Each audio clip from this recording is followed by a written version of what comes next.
looking at what they call the commencement of a business. Yeah, commencement of a business. Very, very important. Please, as I said, tax is one of the simplest topic, but will help you to actually demystify or make it very simple, as make it as easy as possible so that you can understand the complexity behind taxation. Let's start looking at what they call the commencement of a business. Of course, you should know that commencement of a business is a process whereby a business organization is giving birth to is basically called, it's not when business organization basically is being registered. When a business organization starts their business activity, their operations, it's called the commencement. Please note that it's not when a business is registered. It's when a business commence their business activity or operations. It's called the commencement because operations. Now, of course, when we say commencement, as I said, is a process whereby a business is being given birth to. Yeah, that's basically what they call the commencement of a business. Now, but you should know that the moment a business commences their operation, you should know that, there are some rules, there are some laws that tax authority normally applied in assessing the profit of a company that just commenced operation. Because we cannot just say because a company just commenced operation, tax authority will not assess the profit of that company. No, it's not so. Basically, even though the business just commenced operation, there are some rules that the tax authority normally applied in assessing the profit of a company that commenced operation. So let's look at those rules, those laws, those regulations that basically tax authority normally applied in assessing the profit of a company that commenced operation. So let's look at rules applicable now. What are those rules applicable? The first rule, of course, is that the profit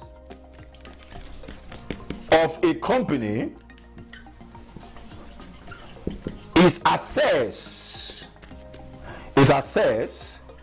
from the first day of commencement up to 31st December of the same year, which means, of course, normally they used to call it on actual basis, which means the first rule tax authority normally applies that the profit of that company is assessed from the first day of commencement. Let's assume to the 31st up to 31st of December of the same year.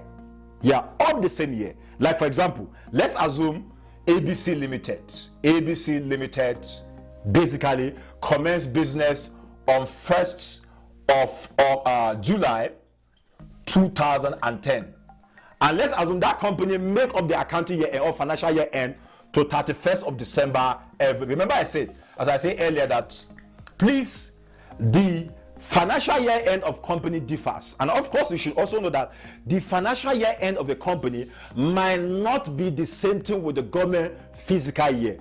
Government fiscal year runs from January of every year to 31st of December, but an entity, a company, can start their year at any date, and also end at any, as long as it's exactly 12 months. Yeah, basically. So you should know that. Now let's assume this company called ABC basically commenced business 1st of July 2010, and they make up their accounting year, which means, when I say they make up their accounting year, simply means they prepare their financial year at 31st of December every year, which means that company basically go in line with government fiscal year. So now, in this case now, okay, let's assume this is year of assessment, this is basis period, and this is assessable profit. So which means now, based on the first rule now, I want to actually explain what the first rule is all about.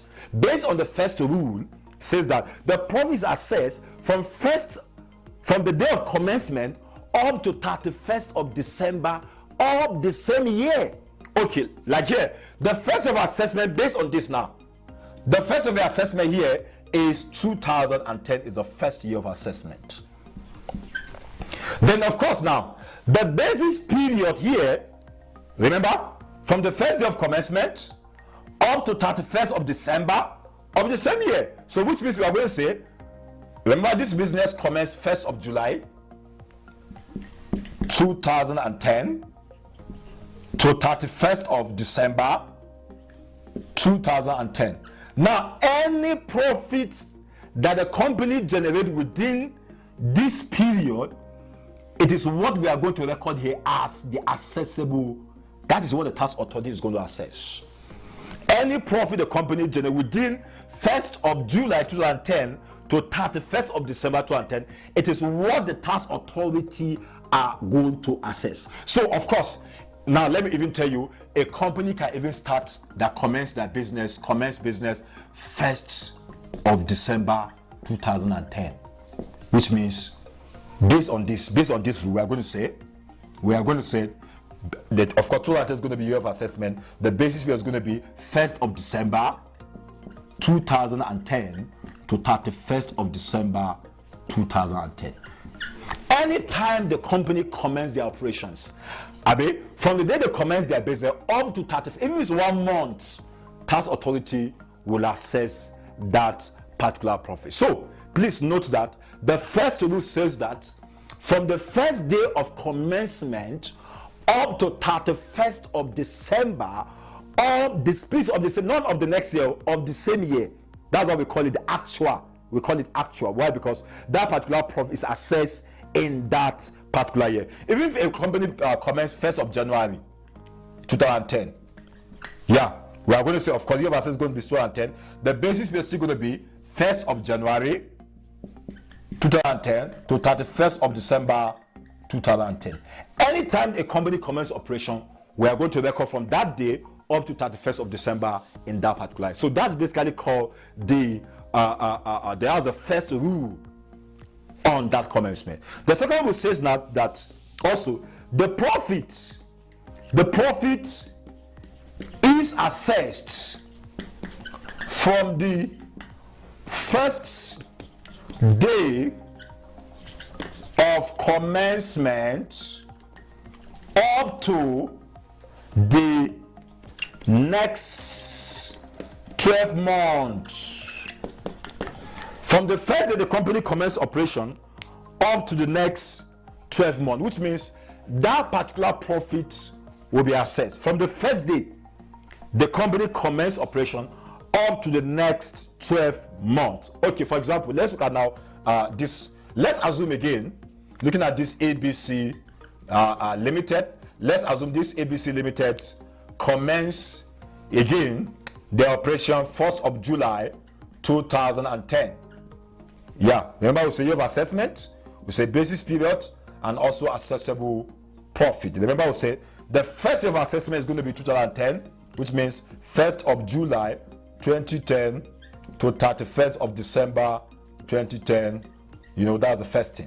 Of course, now based on the second rule, now is assessed, profits assessed from the first day of commencement up to the next 12 months, which means you are going to start counting, you know, from the next month, the next 12 months from the first day of commencement, which means now our second year of assessment is going to be 2011 now. So now we are going to apply this rule under the basis period. But remember, we're looking at the basis period for assessment. So which means in this case, we're going to say 1st of July 2010.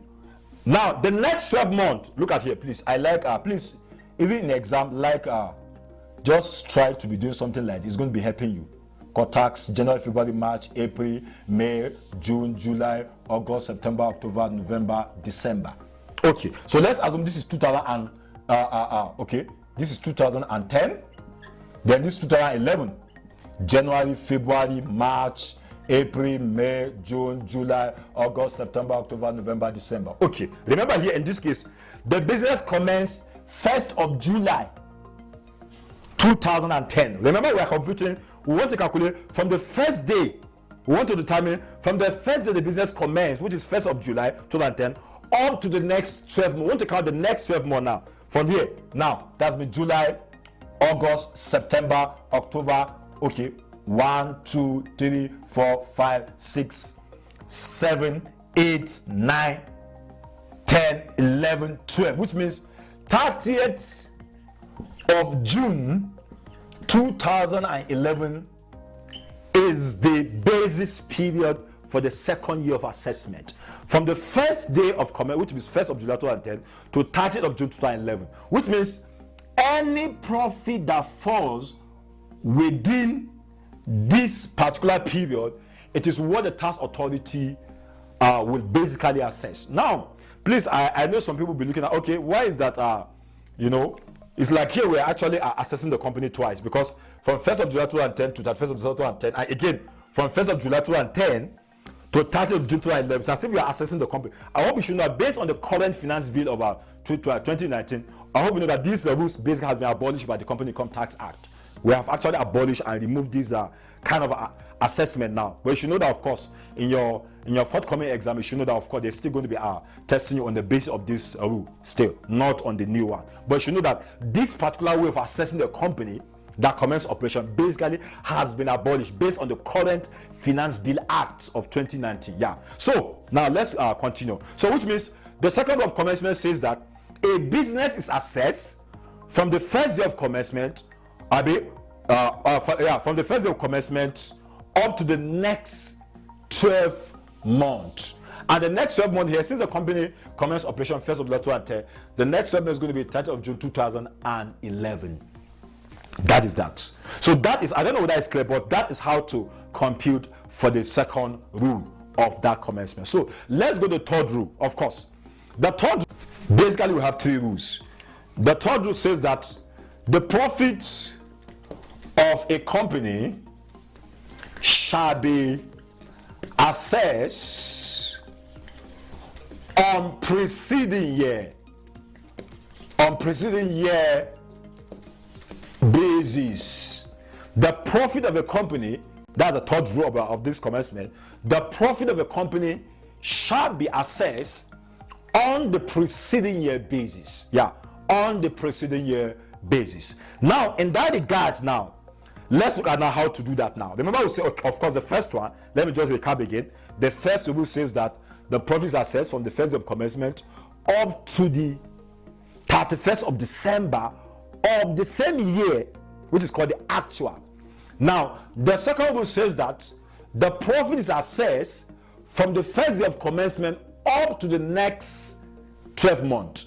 Just count the next 12 months from the 1st of July 2010. Just count.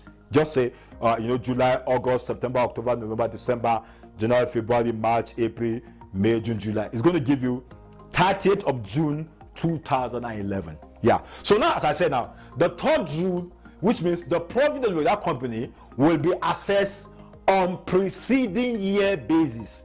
Now, in this case, what we say preceding year basis here is this. Okay. Remember we say here that this company called ABC Limited commenced business 1st of July 2010. And of course, you know that and let's assume the accounting year end, which means the financial year end of this company is 31st of December. Every year is the financial year end of this company. So which means now the third year of assessment will be 2012. It's going to be the third year of assessment. That's going to be the year of assessment, 2012. So which means now for us to determine the basis period for this assessment, we are going to say, what is the year before 2012? The year before 2012 is 2011. And what is the accounting year end of this company? The accounting year end of this company is 31st of December. So which means now we are going to say 31st of December. Remember I said please, if you want to determine the basis period here, there are some questions you have to ask yourself now. The first thing is that you have to ask yourself now, what is the year before this year, 2012? The year before this year is 2011. That's the first question you need to ask yourself. Then the second question is that, what is the accounting year end of this company? The accounting year end of this company is 31st of December, so which means I'm going to say first, 31st of December 2011. So now, this is the end of the year. So if you want to know the beginning of the year, count 12 months backwards. Just count backward, 12 months. Look at 11, 12 months, December. 12 months backward. 1, 2, 3, 4, 5, 6, 7, 8, 9, 10, 11. So which means it's going to be 1st of January 2011 is the beginning of that particular year. Remember I said, under the third rule said, profit shall be assessed, of the company shall be assessed based on the preceding year. You are going to say, okay, based on this question now, the third year is 2012. That's our third year of assessment. Now, which means, now remember I said, you must be able to ask yourself some certain questions here. The first thing here is that, what is the year before this third year? Which means, what is the year before 2012? The year before 2012 is 2011. And what is the accounting year end? What is the financial year end of this company? And based on this question, is 31st of December. So you are going to say 31st of December 2011. But now, this is the end of this year. You want to know what's the beginning of that year? Of course, you have to count 12 months back. Just come backward. The backward is going to be, you are going to count from December to January, which means that's 12 months. December 2011 to January, that's exactly 12 months. Okay, so as I said, now let's assume that the accounting year end of this company no longer December. Let's assume this company is basically prepared the accounting year end every 31st of October, which means when you hear the word 31st of October as accounting year, it basically means that the company must have commenced their year in 1st of November of the previous year, and of course end at 31st of December, 31st of October, of the current year. So let's assume, because you see, December, as I said earlier, December is actually very easy for you to determine that. So let's assume the accounting year end of this company is 31st of October, which means now in the third year here, remember we said third year, there are some certain questions you must ask yourself when you come to the third year. The first thing is that you have to ask yourself is that what is the year before this 2012, which is the third year? What is the year? The year before 2012 is 2011.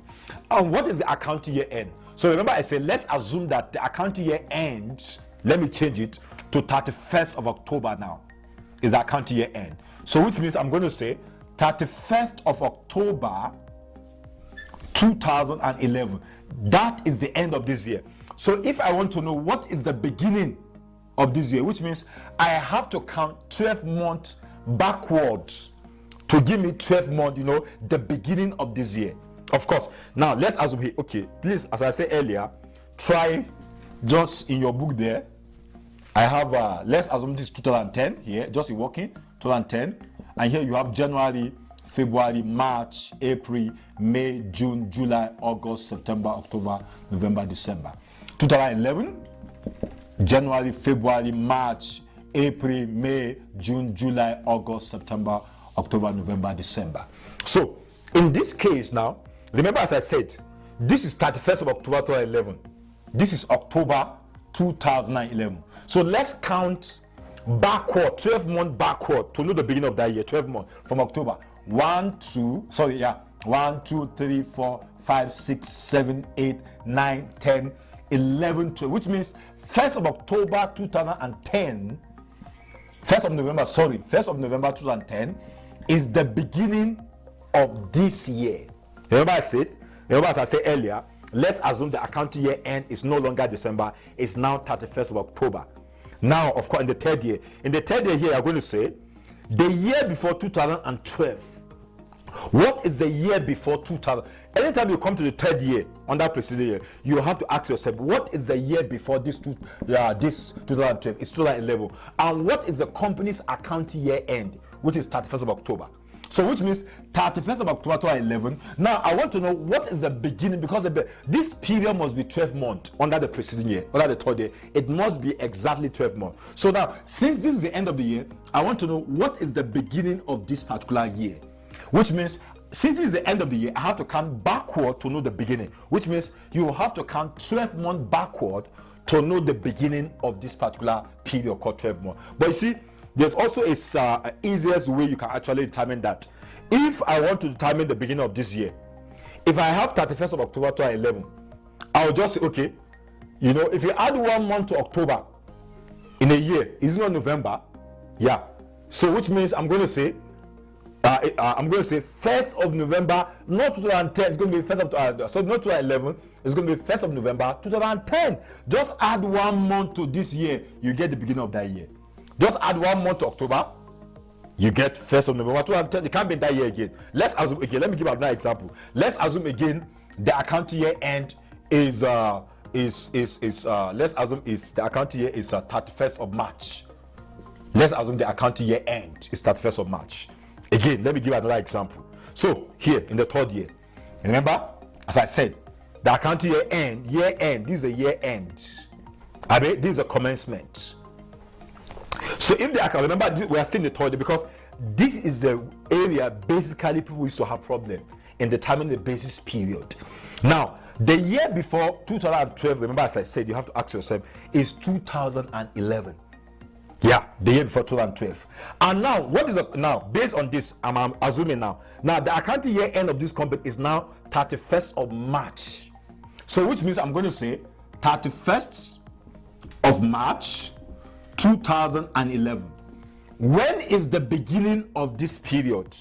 Now, if I want to know the beginning of this year, because remember this is the end of the year. 31st of March 2011 is the end of the year. So if I want to know the beginning of this year, just add 1 month. If you add 1 month to March, is it not April?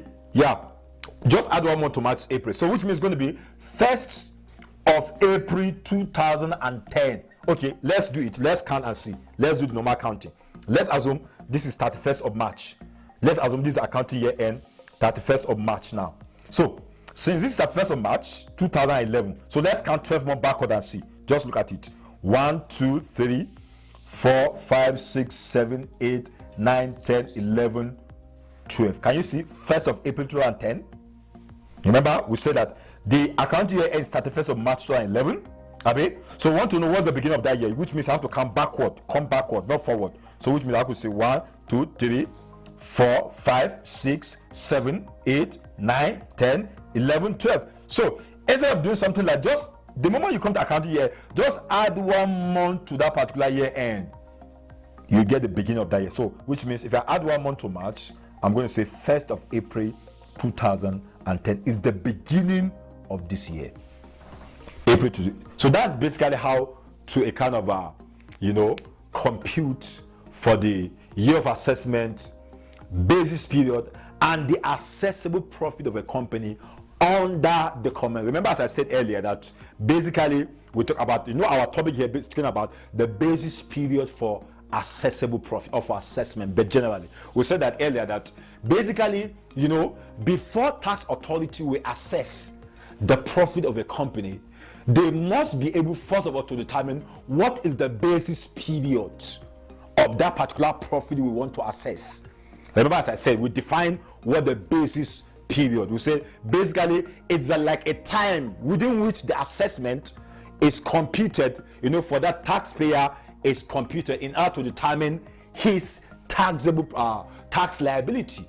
Yeah, because you should be able to know, okay, what is the timing of his assessment, and the essence of that, so that we can determine how much are we going to tax the taxpayer. So that's the essence of the basis period. And when I say basically that we have two types of that, the basis period. We said basically we have what we call a normal basis period and also abnormal basis period. We say, of course, the normal basis period, one of the major features of that is a basis period that is exactly 12 months, which means anytime a company generates a profit for exactly 12 months, which means that particular profit for that 12 months is actually a normal basis period.